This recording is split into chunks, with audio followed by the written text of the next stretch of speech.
Good morning friends. अब हम जो टॉपिक पढ़ रहे हैं, इस टॉपिक का नाम है डिसोल्यूशंस ऑफ फर्म। पार्टनरशिप का ये टॉपिक है। काफ़ी अच्छा टॉपिक है और सिंपल टॉपिक है। ठीक है, तो क्या टॉपिक का नाम पढ़ रहे हैं? डिसोल्यूशंस ऑफ फर्म। फ्रेंड्स, इसको समझ लें, डिसोल्यूशन का मतलब क्या है। डिसोल्यूशन का मतलब है शटिंग डाउन। आप बिजनेस खत्म कर रहे हैं, बंद कर रहे हैं, फर्म को बंद कर रहे हैं, बिजनेस को बंद कर रहे हैं। तो बिजनेस को बंद करने के लिए क्या करेंगे आप? जो भी एसेट्स हैं उन्हें आप बेच देंगे, जो लायबिलिटीज हैं उन्हें आप पे करेंगे। एसेट्स को करेंगे, एसेट्स को बेचेंगे, लायबिलिटीज को पे करेंगे, और इसके बाद जो बैलेंस बचेगा उससे पार्टनर्स कैपिटल को पे कर देंगे। बिजनेस खत्म हो गया, बंद हो गया। तो इसका सिस्टम है, क्या सिस्टम है इसको समझें। सबसे पहले आप बनाएंगे एक रियलाइजेशन अकाउंट। रिवैल्यूएशन अकाउंट बनता है जब आप किसी एसेट्स और लायबिलिटीज को रिवैल्यू करते हो, लेकिन यहां बनाना है हमें रियलाइजेशन अकाउंट। ठीक है, इसके बाद एक बनेगा आपका पार्टनर्स कैपिटल अकाउंट। मैं मान के चलता हूं कि 3 पार्टनर हैं।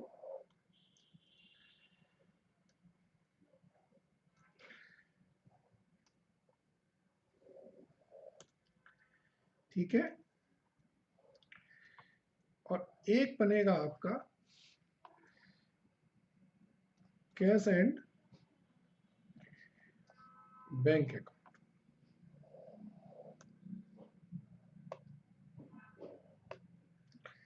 इसके अलावा जो अकाउंट्स बनाने पड़ेंगे वो डिपेंड करेगा आपकी बिजनेस की रिक्वायरमेंट या क्वेश्चन की रिक्वायरमेंट क्या है।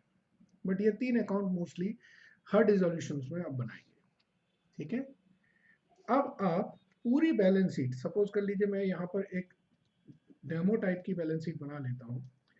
तो बैलेंस शीट में यहाँ पर क्या होती है? फिक्स एसेट्स, करंट एसेट्स, यहाँ पर पार्टनर्स कैपिटल अकाउंट और लायबिलिटीज, यहाँ कैश एंड बैंक बैलेंस।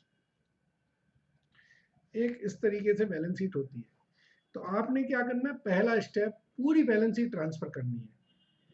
कई बच्चों को ये कंसेप्ट रहते हैं कि वो पहले पार्टनर्स रियलाइजेशन अकाउंट बनाएंगे, फिर पार्टनर्स कैपिटल अकाउंट बनाएंगे, फिर बैंक अकाउंट्स। जी नहीं, जो मैं कंसेप्ट दे रहा हूँ उसके हिसाब से आप सारी बैलेंस शीट एक साथ ट्रांसफर करेंगे।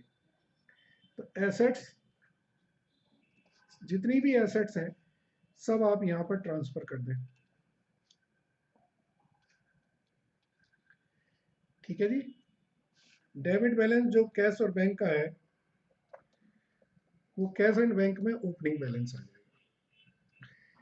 यहाँ आप सारी लायबिलिटीज ट्रांसफर कर दें। ठीक है, यहाँ आपने एसेट ट्रांसफर करी, और पार्टनर्स कैपिटल के जो बैलेंस हैं वो पार्टनर्स कैपिटल में इनके ओपनिंग बैलेंस आ जाएंगे। मैं एबीसी पार्टनर ले रहा हूँ। अगर सपोज कर लीजिए यहाँ पर कोई रिजर्व बैलेंस है, तो यहाँ पर रिजर्व या लॉस या प्रॉफिट जो भी है वो यहाँ पर डाल देंगे। सपोज कर लीजिए अगर कोई पी एंड एल अकाउंट का डेबिट बैलेंस है तो वो आप पार्टनर्स में ट्रांसफर कर देंगे। ठीक है, सबसे पहला स्टेप क्या है? बैलेंस शीट पूरी ट्रांसफर करें। अब हम एसेट्स को बेचेंगे, तो एसेट्स को बेचने की एंट्री क्या होगी? पैसा रियलाइज होगा, तो आप यहाँ पे लिखेंगे बाय बैंक। एसेट्स को सेल किया। सपोज कर लीजिए मैं कहता हूँ कि फर्नीचर को बेचा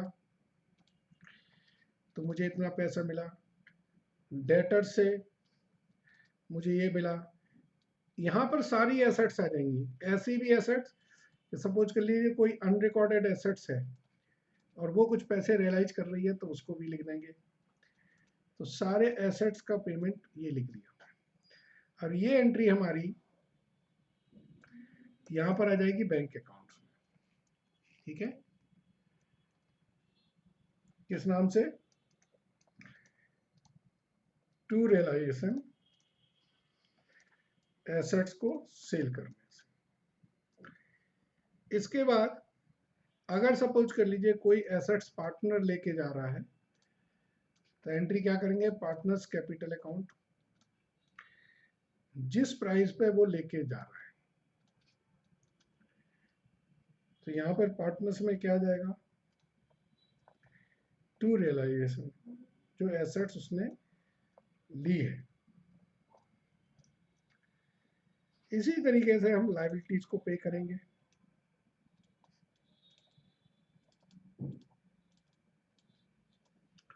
तो लायबिलिटीज में सपोज करें ये क्रेडिटर पे कर रहे हैं हम लोग, या लोन है उनको पे कर रहे हैं। इसी तरीके अगर कोई अनरिकॉर्डेड लायबिलिटी है जो पहले नहीं थी लेकिन अब पे कर रहे हैं तो वो आ जाएगी। तो रियलाइजेशन अकाउंट से वो सीधी ट्रांसफर होगी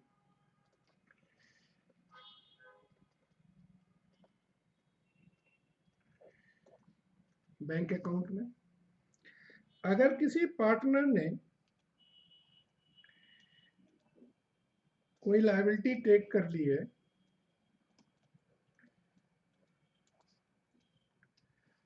तो वो पार्टनर्स कैपिटल अकाउंट में चले जाएगी।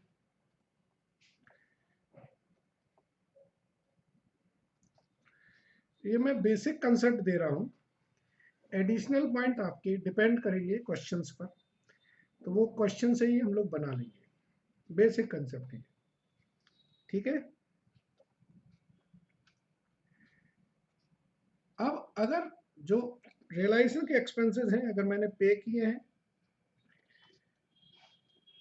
तो टू बैंक करके आ जाएंगे।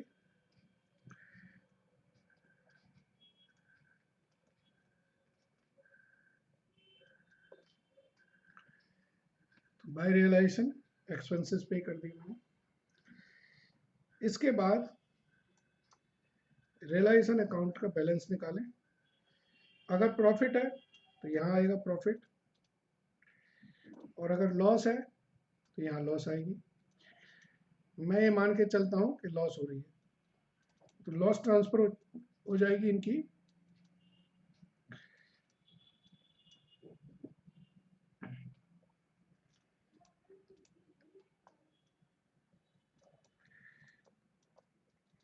तीनों पार्टनर्स में ट्रांसफर हो जाएगी। इसके बाद इनको बैलेंस कर लें। पार्टनर्स कैपिटल के जो भी बैलेंस है वो हम बैंक अकाउंट में ट्रांसफर कर देंगे।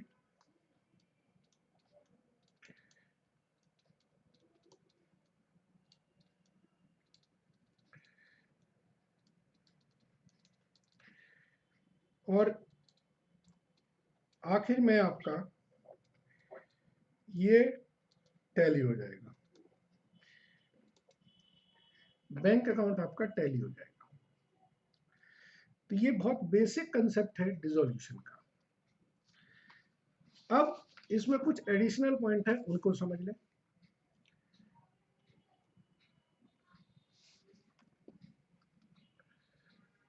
इनके स्टेप्स को लिख लें, ठीक है। तो स्टेप्स में क्या है? All assets transfer to realization account. Step 2, all liabilities transfer to realization account. Step 3, transfer partners capital balance in partners capital account. Transfer all reserve P&L to partners capital account in profit sharing ratio, transfer opening balance of cash and bank to cash and bank account. ये पहले इससे क्या balance sheet transfer हो गई। अब assets cell करेंगे, entry क्या होगी, bank account debit to realization. Assets अगर किसी पार्टनर ने ले लिए तो बैंक अकाउंट की जगह क्या लिखेंगे फिर हम, partners capital account debit to realization. ऐसे लायबिलिटीज और एक्सपेंसेस को जब हम पे करेंगे तो realization account debit to bank, liabilities taken, partner अगर लायबिलिटीज ले लेता है तो realization account debit to partners capital account. अब रियलाइजेशन का अकाउंट का बैलेंस क्या रिप्रेजेंट करेगा, प्रॉफिट या लॉस ट्रांसफर कर देंगे पार्टनर्स कैपिटल अकाउंट में प्रॉफिट शेयरिंग रेशियो में। पार्टनर्स कैपिटल का balance transfer to bank account, bank account must, ये टैली होना चाहिए। यहां मैं एक एडजस्टमेंट आपको अलग से लिखवा रहा हूं, नोट कहें या इसको पीटीआर कहें। नोट या पीटीआर का मतलब point two remember. If any liability take any assets at agreed value, then no entry shall be passed in realization account। इसका मतलब क्या है, सपोज कर लीजिए क्रेडिटर का बैलेंस है मेरा 10,000 और मोटर कार है मेरी 12,000 की, और हमें लिखा है कि creditor takes motor car in full settlement of his account. तो हम पहले एक तरह से, अगर मान लीजिए मैं रियलाइज करूं या सेल करूं मोटर कार को, एंट्री क्या होगी, बैंक टू रियलाइजेशन। 12,000 की मोटर कार बेच हम 10,000 में रहे ना, फिर हम पे करेंगे क्रेडिटर को, तो एंट्री क्या होगी, रियलाइजेशन टू बैंक 10,000।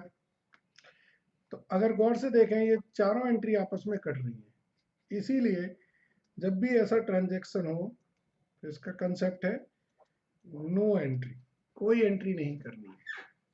जब भी कोई एसेट्स किसी लायबिलिटी को ले जाती है, क्लियर है ना, उस assets taken over by the liability की कोई एंट्री नहीं करनी, इसके अलावा जो भी एडजस्टमेंट है उसकी एंट्री करनी है।